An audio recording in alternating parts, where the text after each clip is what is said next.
So you want more. You want more. You haven't give up gaming yet. You're still here. 2022 just wasn't bad enough.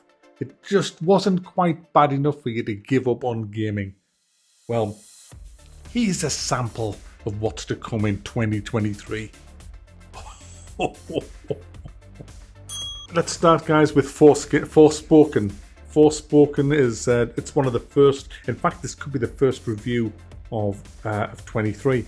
It comes out like soon, and I haven't played the demo. There's a demo going around allegedly. I think it's just on the PlayStation, the demo. But I've watched a few of the gameplay videos of that demo, and it looks awful. It looks atrocious, this game.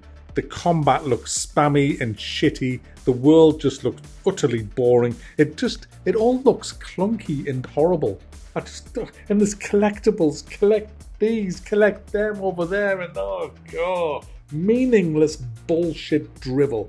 Now, I'm keeping an open mind. Yeah, sounds like it. But no, if it's good, then look, it'll get a good review. I'm an honest guy. You saw that hopefully with Elden Ring. You know, I absolutely wrecked it when it first came out because it just didn't fucking work. Ended up being Game of the Year. So, you know, all those people who think that I've got some kind of fucking agenda, I keep proving you wrong every year. So, yeah, enjoy that. Anyway, let's move on to another third-person game, Dead Space Remake, coming out. Now, I wasn't massively hooked on Dead Space. I thought the FOV was horrible in the sense of your character. He took up like a third of your freaking screen. I just didn't like it. The combat was very sluggish and clunky as well in Dead Space. The atmosphere was fantastic. The spaceship was well designed. Well, the map, should I say, was well designed. But it just didn't tickle me fancy, guys. And I like me fancy tickled, and that just didn't fucking tickle it. So I'm not overly excited about Dead Space Remake. I'm also not overly excited about frickin' Harry Prick and Hogwarts Legacy. Oh my, this game is made for 2023. This is made for this generation of new gamers. Give a magic wand and lots of frickin' items that you can conjure up to decorate your frickin' bullshit. It'll be 1,000 collectibles, I guarantee, in this game that you'll have to fly around on your frickin' broomstick to try and get. The open world looks pretty bland, but nice. It looks nice, but bland. And guys, I just think this is going to tick every box of what makes games bad. Then we have Wild Hearts, guys, from Electronic Arts. And these, by the way, these games are in order of when they're going to be released. Well, the first 7 or 8 are. After that, it just gets a big mess because we don't know when they're coming out. But we've got Wild Hearts. This is basically Monster Hunter Worlds by Electronic Arts. They're behind this one. So, yeah, it looks absolutely awful. I mean, what the is this? You know, look, I'll just insta-build a big hammer to hit you on the head with. Off next. Atomic Heart, guys. This is a single-player shooter. It's I think it's Russian, this game, and it looks absolutely crazy and chaotic. I'm quite looking forward to this one. This one might be fun. We'll have to see what weapons you get, see what the gunplay is like, see how responsive it is. I'm mildly excited about this one. Then we have Company of Heroes 3, World War II strategy, guys. I'm very excited about Company of Heroes 3. This looks right up my alley. Bit of strategy, World War II. Yeah, ticks them boxes. Like the look of the graphics, like the look of the maps. Looks a bit brutal. Yeah, this is definitely one to watch. Then we got Sons of the Forest, guys. Now, this is the sequel to The Forest. And I mean, The Forest's overwhelmingly positive. Everybody loves it. I wasn't one of the ones that loved it. I thought it just didn't do it for me. It just didn't do it for me.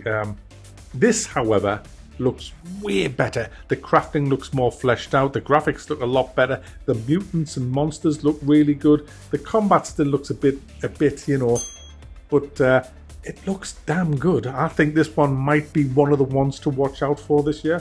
Let's hope so. Let's hope so. Stop repeating yourself. That's twice you've done that. No more. Once is enough. The Last of Us Part 1 on PC, of course. We are finally getting this. I've been waiting. I've had sleepless nights waiting for this. I think this... Man, just shut up. No one believes that. I'm not a bit excited about it. I played it on the PlayStation 4. Totally overhyped game. It just, it was alright. But, you would think it was just like the be-all and end-all of gaming on the play. But it's a different culture on the console. I get it. Skull and Bones, guys. Well, I covered a lot of these in last year's because a lot of these were supposed to be out in 22. So I feel like a bit of deja vu going on. it looks shite. It just looks boring. The characters look boring. The combat looks boring. The combat looks alright, to be fair. The combat looks like it might be good, but the game itself, I mean, chopping down a tree. Oh yeah, chop down a tree. How do you do that? Well, you just, sail up to the edge of the island and press a button, and you see a saw on the screen chopping down a tree and picking fruit and all of that shite. Oh, what you mean? You can't actually get off your fucking ship and go on land? No, you can't do that. Well, why? You can do it in every other fucking game. Star Wars Jedi Survivor. Now, the first one was alright. This is the sequel. I thought BD Buddy 10, whatever he was called, the cute little robot, he was the best thing about it. I wanted one of them for Christmas, but I never got one. I think I've been a naughty boy. Santa just, yeah. You know what really got me about Star Wars Jedi, the first one? You didn't feel all powerful. When you played Jedi Academies and Dark Forces, you really felt like you just owned the Force. Whereas in the first Star Wars Jedi, that was a couple of years ago, you just didn't. I didn't feel that powerful. And I want to feel powerful. I'm a freaking Jedi, man. I should be. So, get with it. Next up, guys, Dead Island 2. I've waited 8 years. 8 freaking years for Dead Island 2. And we're finally getting it. And it looks a bit, it has to be said, it looks a bit, guys. The graphics look a bit. I was a bit disappointed when I saw the footage. But, once I electrify my machete, I'm sure it'll be all fun and shits and giggles. Next up, guys, Diablo 4. I'm not a fan of Diablo. Never have been, never will be. So let's just move on. Next up is Armored Core 6 by From Software. They're the ones that brought you Elden Ring. It's a mech game, and I have no idea what it's going to be like because I've never played any of the previous 5 Armored Core games. So I have no idea what I'm in for. I just know that it's not an open world game like Elden Ring was, and I know it's going to be quite a tough game. Well, obviously because it's From Software. So I'm quite curious about that one. It looks alright. I mean, I love mechs, so we'll see. Next up, you have Stalker 2, guys, and this was in last year's video as well. I'm using the same clip, to be honest with you. We just want this game. Just deliver it. Just get it out. It's been in development for freaking ages. I'm really excited for it. I hope it's just not full of cutscenes that snatch combat control off you in the middle of exciting things to show you something even more exciting that you're just not doing. I hope it doesn't go down that route because I can't stand that shite in me games. I'd rather make my own immersion and get immersed in the atmosphere and the monsters and the gunplay. So let's hope it does that. Let's hope it's more old school than fucking new bullshittery. But we'll have to wait. But hopefully this year. Assassin's Creed Mirage, guys. Now this is a new Assassin's Creed coming this year, and apparently it has more stealth and smaller maps, which means it's going to suck. So next, Homeworld 3, guys. Homeworld 3. Now we're getting somewhere. Homeworld 3 is the sequel, well, the prequel, quadricle. I like treacle, actually. But this is the one after the second one. Mac, I think they worked that out because it's got a 3 after it. Yeah. Now, the first one was good. The first one was excellent, to be honest. The first one was so immersive. The second one was, and this one looks great. It's an RTS in space for all you people who don't. It looks great. Starfield, guys. Now, we did Starfield last year because it was supposed to be last year, but now it's this year. In fact, it was supposed to be the year. In fact, who cares? When is it? Who knows? Nobody knows, guys, but it could be this year. So hopefully we're going to get... And it's Skyrim in space, according to Todd. And Todd only ever speaks the truth. We cannot question Todd. It allows us to have 16 times the detail.